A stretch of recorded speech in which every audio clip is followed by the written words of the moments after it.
All right, this will be episode 30. 38.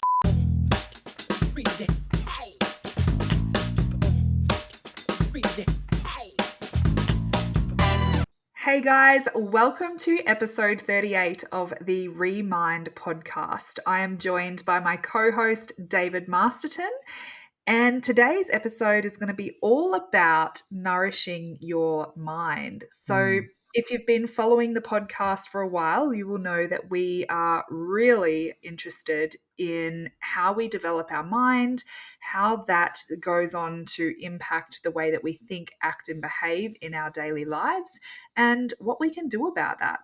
So, really excited for this one, Dave. What comes to your mind when we think about what are you consuming? Right off the top of the bat, it's going to be what I'm eating. It's going to be what's going on in the mouth, right? Yeah.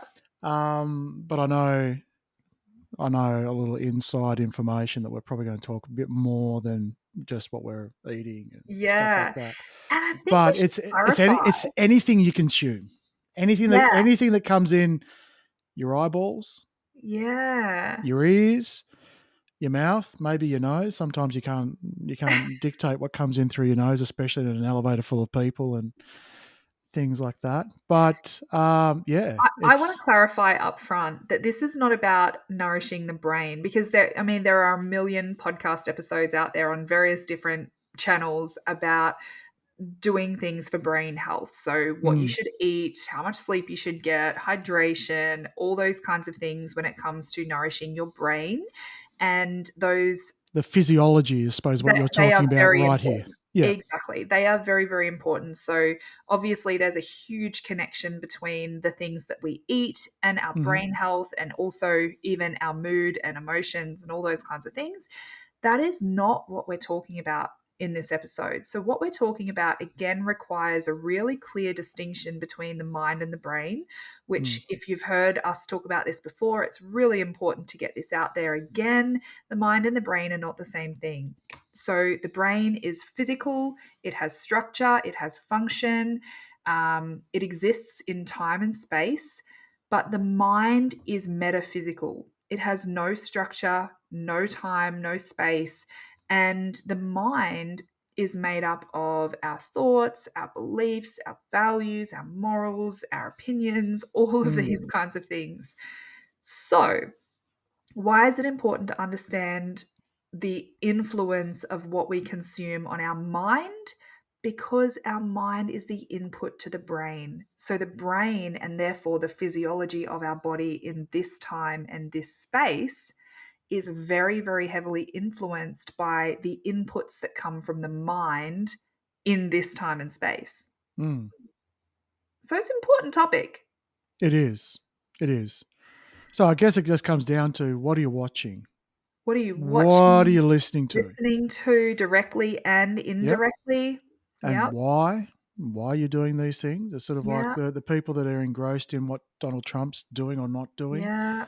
There's What a are you reason. reading? There's a reason behind that. Like, is he a family member? Are you worried for his well-being, or are you just searching out the injustice in the world? Mm, What attention? Where are you putting your attention?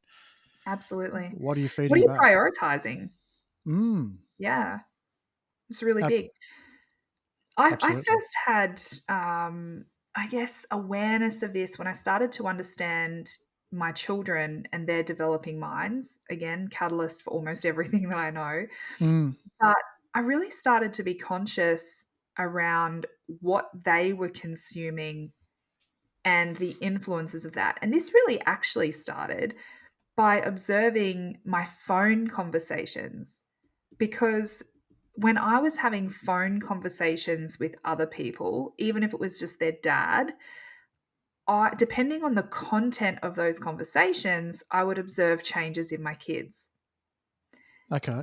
And I found it really interesting because if I was having a conversation where I was saying, "Oh my gosh, my son did this today and it was absolutely Mm, amazing and you should have seen it. It was so cool. He was so kind," or anything like that, right? Where I was really praising him and nourishing what he was hearing, his behavior was so positive and he was close to me and he was happy and he was connected. If I was having a vent and it had been a hard day and I Mm, got on the phone, particularly in the car, I got on the phone and I just had a rant or a vent about my day and how hard it was and how he was so naughty and hadn't listened to me and all these kinds of things, he became despondent. He almost didn't want to hug me. He mm, really responded accordingly as if I had actually harmed him. yeah. And I had never thought twice about the conversations that I was having prior to that, like prior to him being at an age where he could, through his behavior and actions, show me that he was consuming every word that I was saying, even though I wasn't saying it to him. I Mm, was just venting my own emotions and expressions. So that was when I really started thinking about this, started going, oh my gosh, what else are they exposed to? And I think I've mentioned even in the podcast a number of times, like teachers at school, where they will have conversations about children in front of the children mm, and the impact that that has on their perception of self, on their self esteem, on what they believe about themselves, whether they start to believe that they're stupid or they're dumb or they're naughty or they're bad. Or maybe they start to believe that they're amazing and they're capable and they're mm. competent and they're doing great. It's got such a big impact. Oh, absolutely.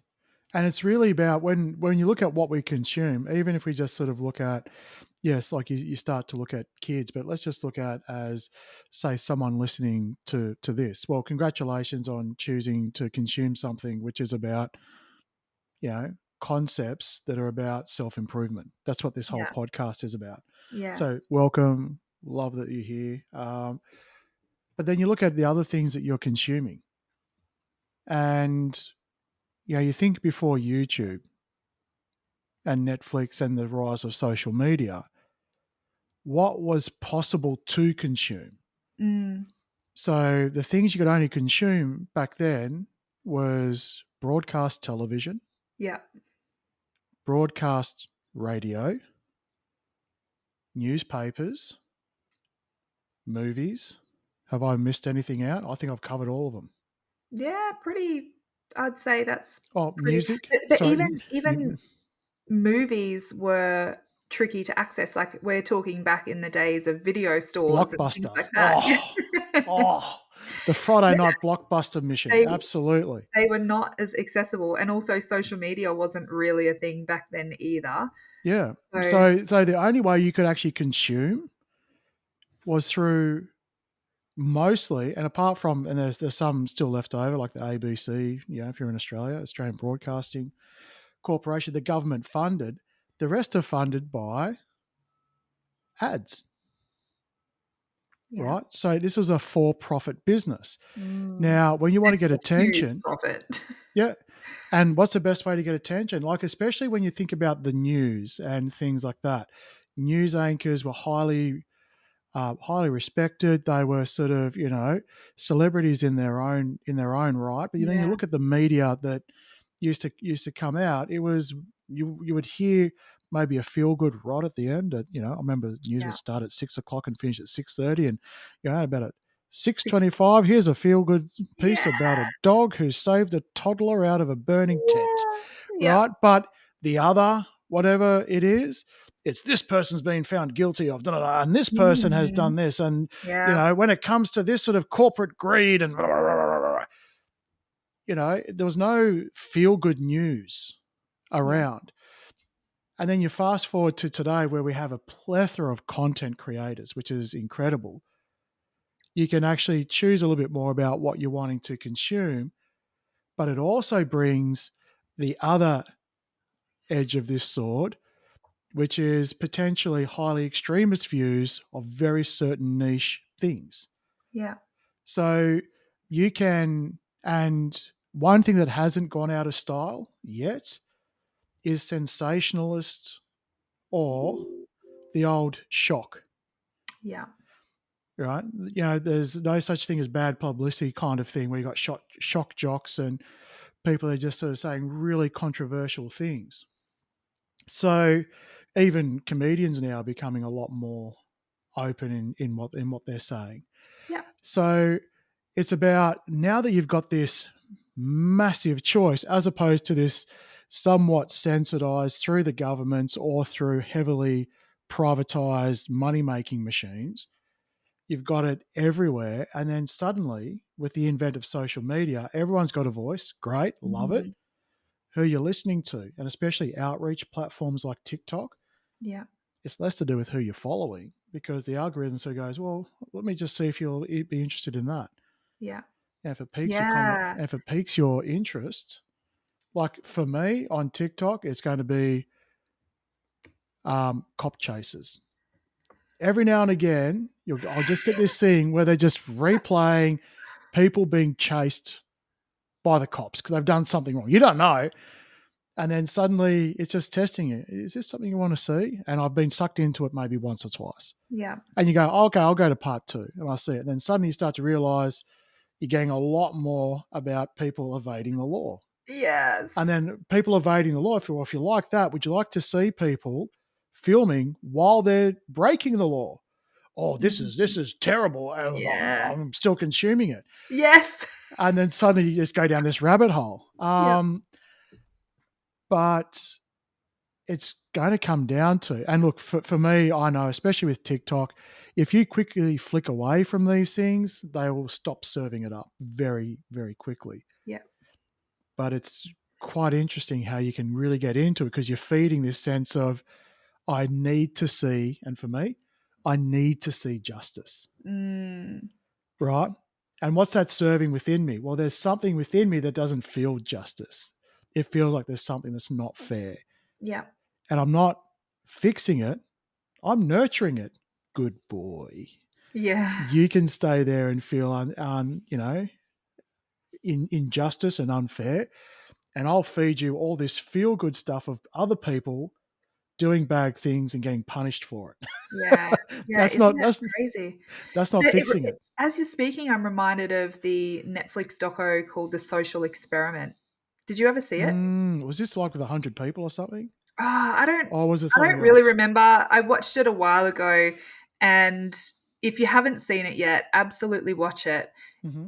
It was so confronting to see just how deep the algorithms go and how much behavioral research and behavioral data they collect and have on you because their sole mission is to get you to consume as much of their content platform as possible. They just want your And time. Yeah, a absolutely. 100%. And so I think to me, it's really alarming when the creators of these contents ban their children from being exposed to it because they know what a beast they've created and how Mm, damaging it is to the development of young minds. And so, stuff that can, start out as being relatively harmless is addictive. It absolutely mm, is addictive. And it's exposing children to things at a younger age that their minds are not actually developmentally capable of processing yet. And, whether that is even Marvel movies and just stuff anywhere, what we listen to on the radio. That I was recently, it was a few months ago now, I was at the gym and a Pink song came on. hmm. And I remember for the first time in my whole life bringing consciousness, I guess now knowing what I know, but bringing consciousness to the lyrics and the message of what that song was conveying. And that was one of my favorite songs when I was a young child, going, oh my goodness, I can see how I was influenced by pop music Mm, and how the lyrics and the emotional sentiment and even the frequency of those songs hmm. affected my emotions and how that influenced me developmentally. So that was a huge thing. But something that really struck me was obviously COVID was a really interesting time. And here in Victoria, we had a daily press conference every single day at 11 a.m. Our premier, I'm not even going to mention this person's name, our premier would be on the Oh, TV did you want screen. me to, just in case? No, But please okay, don't. all right, sure. Our premier would be on the TV screens, and on the radio, there were like hourly updates Mm. sometimes of death tolls and number of cases, and it was all doom and gloom. Where I lived in particular was considered a hot spot for Oh COVID. wow. So we had military, literally armed military, walking up our street to make sure that we were in our houses, and like it was a full on time. And my children at the time were like 7 and 4 or 5, yeah, 4 and 7, Mm. turning 5 and 8 when this all started. And I remember at the time I had some friends who were contacting me saying my children have never had issues with like social anxiety or no mental health problems at all. But all of a sudden, their children couldn't even leave the house to check the mailbox. And they were experiencing severe anxiety, couldn't go anywhere. All of a sudden, were afraid of people. And I remember the first question that I would ask people was, do you have the TV or radio on? And every single person I spoke to who had this problem, every single one of them said yes. And I said, you have to turn it off. Oh, because Because it was just on in the background, yeah, just to keep updates. basically Yeah. just because that they wanted information, they wanted updates, Yes. and I said, "You have to turn it off because your children are being programmed that the world is dangerous, it's unsafe. If you go Mm. outside, you're gonna die." And we Mm. were really conscious of that in our home. Like, we didn't watch the news. I didn't have it on around the kids. I sort of got to a point where I was like, I can't control what's happening out in the world, but I can control what's happening in our home. And Mm. so we were really conscious of having a home where we were playing, we were connecting, we were having fun, we were cooking together, we were doing whatever we could, while I was also trying to work from home. It was very stressful. Mm. But even with that amount of consciousness around it, when I got COVID, my son cried and said, Mum, are you going to die? Yeah. Well. Yeah. And I Mm. said to him, Sweetheart, no. I have a healthy immune system. I have Mm. no reason to think that this would be dangerous for me whatsoever. I'm going to be absolutely fine. Mm. But his fear did not come from me. His fear wasn't even really justified factually or based on any data or logic and reasoning. His fear came from what he had heard in society. His fear came from what he had heard at school, on the news, the little bits and pieces he had glimpses of it. Mm. And so that I just find that so fascinating that a lot of the fears, a lot of the emotional responses that we have are driven by things outside of our own personal experiences. We're so influenced and we don't even know it. Oh, absolutely. And I'll look at two parts. I'll go traditional media, and let's just say, for argument's sake, let's take let's just take governments that have strict control over their people. Mm-hmm. And then we look at, say, in countries where newspapers can only say things that are okayed by the government, Mm-hmm. things like that. We're going to call that propaganda.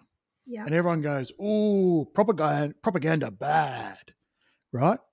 Because, oh, you're being brainwashed. Okay. Now, in Australia, we don't have that. We don't have propaganda. But do we have something better or do we have something worse? Because when we look at I'm not even sure that we don't have it, to be honest. well, you think about it, censorship is slightly different, right? We are heading down the age of censorship. But even before we get to censorship, you've got this thing where we have sensational reporting. Everything has to be sensational, blown out of it. It's clickbaity, it's business, right?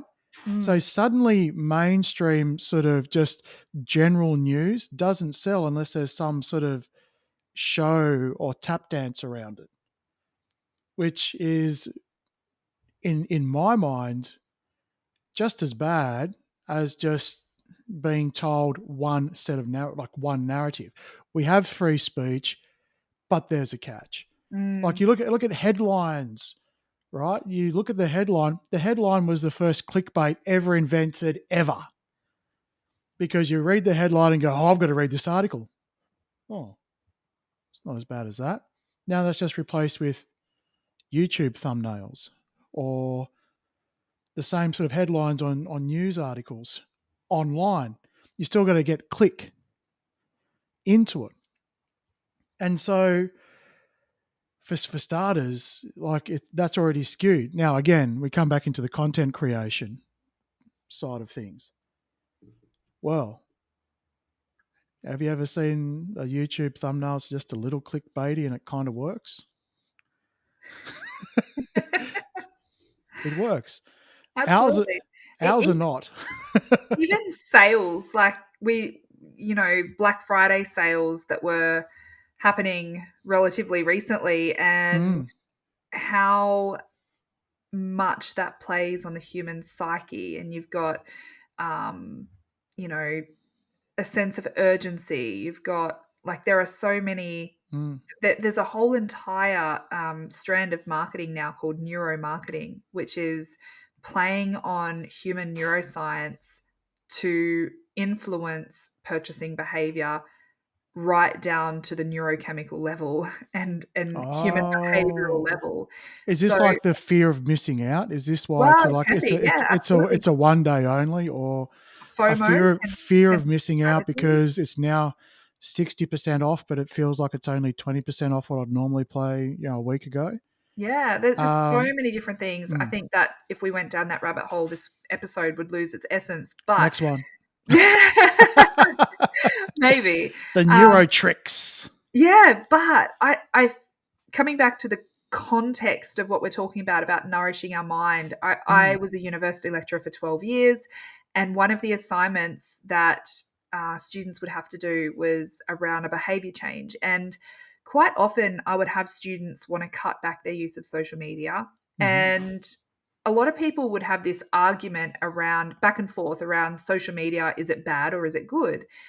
And again, it comes back to self responsibility, right? Because so much good can come from social media. People can feel absolutely. connected, people can gather information that's relevant to them. I think without social media, even in my own health journeys at various times in my life, I would have been completely stuck. Mm, Social media afforded me the breakthroughs that I've had in a number of areas of my life. And, even um, so much of the content that we put out, we hope is life giving. And so I split this into life giving versus life taking. yeah. And the life giving content is the stuff that encourages you to learn, encourages you to grow, encourages you to be a better version of yourself. The life taking content is the stuff that is negative. It affects your self esteem in a negative way. It causes judgment. It causes division. It causes a sense of injustice, whatever it might be. Mm, And something that I say to everyone is you can do this for free right now. Set yourself the target on your social media, next time on your news feed, on your TikTok feed, whatever it is. Anytime you see something that is life taking, that just makes you go, ugh, or, oh, that I don't feel good about that, or, oh, that rises something in me that makes me want to argue with you, or makes me want to, mm, you know, click the bait. It literally is taking the bait. Um, you've got some choices. The first is you can hide posts like that. The yeah. second is you can block or unfollow or unfriend the person. If there is someone who is consistently malicious or consistently having a negative impact on you and your life, you can unfollow them Mm, and they will never know. You can unfriend them, they will mm, eventually know that. You can block them even. Uh, there's so many ways, but we have to have a conscious audit of what is showing up for us because we have trained the algorithm to say, this is what we want to see, this is what we want to read, this is what we mhm, want to hear, this is who we want to read from. And the crazy thing is, even if someone is having a rant or posting negative things, if you stop and read it, the algorithm says you like that, I'm going to give you more of that. You're interested. Yeah. Yeah, you're And interested in this all it, content. because all it wants to do is to keep you on the platform so it can deliver ads in between the content, Yeah, unless you're paying for it, right?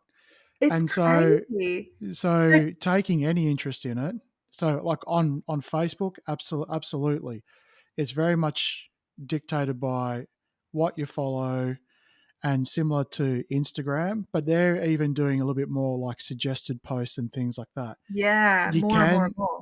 you can sort of, in those suggested posts, you can sort of say, no, that's not for me. Don't Yeah. like it. Don't send me any more of that.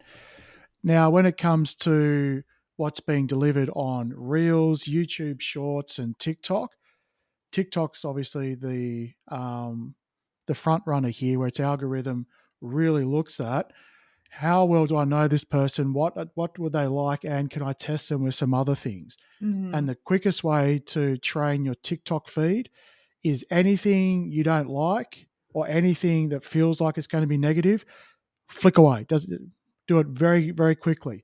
The stuff that is a little bit more wholesome, watch it for longer, or watch it a second and a third time if it's a short clip. Yeah. And TikTok's going, okay, gotcha, gotcha. Mhm. And that same type of thinking or algorithm is being spread into your YouTube shorts. It's getting spread into what's being delivered in the meta, which is Facebook and Instagram, in their real algorithm, Yeah. because the reels aren't just people you're following. Yeah, So absolutely. use that, vote with your finger, right? Yeah. And the 100%. algorithm, And actually use the go up to the little, 3 dots and actually look at your options. Click unfollow. I think there is an option now that says show me less. Like show me less content like this. And yes, so I go to my social media and I would say 90% of my social media is life-giving. It's inspirational quotes. For me it's really important to grow in my faith, and so I have a mm, lot of faith-based content that comes up. A lot of the reels are people talking about how to live more like Christ, how to be more Christ-like in your relationships, in your family, in your home, as a parent. Um, there's a lot of business stuff that comes up for me that's genuinely helpful, and it's actually life giving. But when there is stuff that's life taking, or I find myself going down into that hole and taking the bait in things, mm, we have to take responsibility for what we are teaching the algorithm. And I think absolutely. if you are finding social media to be life taking, where you feel drained, where you feel negative emotions around what you're being exposed to, it's time to retrain your algorithm. And it may not be, you might not be feel bad about it. A bit like me with the old, I love watching people who commit crimes get brought to justice. That doesn't feel bad to me. But what it's actually doing is it's nourishing a wound, Yeah. right? It's not Yeah. bad. It's almost like it's like uplifting, but a little bit in your face, sort of, yeah, go get them. Yeah. Yeah. Don't break the law. Don't do this. Don't do that. It does not necessarily a bad thing, but you think to yourself, when I'm consuming this and I'm being activated in some way, am I being activated in a way which is sort of soft and purposeful, and, as you said, life giving, right? Mm. Because it's soft and purposeful. If it's sort of like hard, a bit grindy, edgy, something like that, in my example anyway, you're essentially just nourishing the wound. Yeah. And Absolutely. that does feel good, Yeah. but for the wrong reasons. 100%. Yeah. 100%. And, even the way you were just describing the content just then, a really big one for us is what we listen to in the car. Mm, So I am very, very, very, very conscious. I mean, I'm conscious about what I'm exposed to, but I am even more conscious about what my kids are exposed to. We don't listen to traditional FM radio for a number of reasons. I think sometimes even the segments that they have on are really influential and mm, not necessarily always in a good way. But I also listen, like I said about, I gave the example of the Pink song. Listen to the music. mm, Ask yourself, when I listen to this song, how do I actually feel in my body? And is this an idol that I would want my kids to look up to? Mm. the message in the song, the tune of the song, the frequency of the song. Is this something that I would want my kids to idolize and effectively worship and want to grow up aiming for? And what I was finding is, in particular, with certain FM radio stations, more and more and more, the more conscious I became, the more I thought, this doesn't align for me and it doesn't resonate for me. And I don't want my kids to idolize this culture. And so there was a really big, I guess, intrinsic pull towards what is some music that actually is life-giving and appropriate for the mental and emotional developmental age of my kids. So we've got playlists on our phone. We listen Yeah. to a lot of really positive music, and also if we're listening to the radio, we listen to Light FM. And Light FM is awesome because it is a positive media radio station. They Nice. only play songs that are positive. There's very little profanity. As far as a culture goes, that is a culture where I'd go, okay, am I content with this influencing my children and who they're going to become? And generally speaking, the answer to that is yes. Mm. So thinking about, what company do you keep on a Friday night? Who's coming over? What conversations are you having? What are your kids overhearing? All of these things are so important. And it might even be a matter of saying, hey, I really want to have this conversation, but could we pick it up at another day and time? Mm. Absolutely. Absolutely. Well, it's been a big episode actually, Ash, from starting with what do you consume? Food? Nope, we're not talking about that. We're talking Yeah. about basically emotional nourishment, really, mind Yeah. nourishment, Yeah. as And opposed development. to yeah. Mhm. So comment below. What gets your motor going when it comes to the things that sort of really activate you? What are some of the things that you find really calming? What are some of the tactics? If Yeah. not, well, I'd happily settle for a like and subscribe if you haven't done already. I gave already the example of cleaning up our social media, but I'm really keen to hear from other people about what other tactics and strategies have you used. Is this something that you're conscious about in your family? How do you Mm, navigate? And it's not about control. It's about facilitating the healthy exposure to things that are developmentally appropriate. And so, how do you navigate that? Even like maybe it's parental controls on things, maybe it's, YouTube Kids isn't even foolproof. There's still some inappropriate content that sneaks through there. Like, what and are that's deliberate as well. absolutely, yeah. I What remember a Peppa Pig thing that happened many years Yes, ago yes, yes, I remember with with that. with, with my oldest, and I didn't believe her when she couldn't go to bed when she was scared of Peppa Pig. I'm like, what's going on? Mm, And then I got really upset with her, got really angry. I thought she was just being silly. yeah, And then read on the news that someone had taken Peppa Pig episodes and halfway through it reanimated it into Peppa killing or yeah, things like that. And this was on YouTube Kids. yep, So sort of like, well done, you hero. You've yeah. just decided to go out and traumatize kids for the hell of it. But yes, It's crazy, isn't it? And so that's mm, a perfect example because at that age, from a mind and brain development perspective yet, she didn't even have the brain structures yet to be able to navigate the difference between reality and imagination. yeah. And then followed by the reaction from her dad, I'm not being heard or seen. Yeah. So Want to hear these, from you guys. yeah, Let us know absolutely. what else. I mean, what haven't we spoken about that you are doing? How do you bring consciousness into this? What are you going to change as a result of this episode? Has it got you thinking about things in a slightly different way? Super keen to Mm, hear from you. Yeah, awesome. Absolutely. cool chat, Dave. Great episode, Ash. I'll catch you See you next next week. time. Bye Bye. bye.